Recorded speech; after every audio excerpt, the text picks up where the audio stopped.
There are some really exciting enhancements in SOLIDWORKS Flow Simulation in 2013 for reviewing model performance and visualizing what is taking place.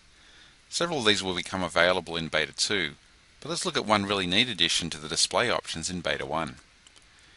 Understanding how the air flows around complex geometry is important for many customers. To aid in visualizing this, the developers have added a new tool for section and surface plots. Streamlines can now be shown as evenly spaced contours. What's really amazing is that these plots are rendered on your graphics card real-time and update the level of detail based on your zoom level.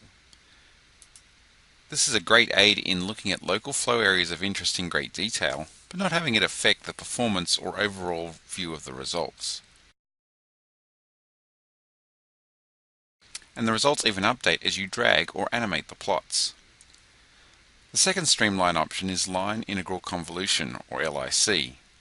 Put simply, it uses local streamlines to interpolate a vector field, and then renders those with an applied texture.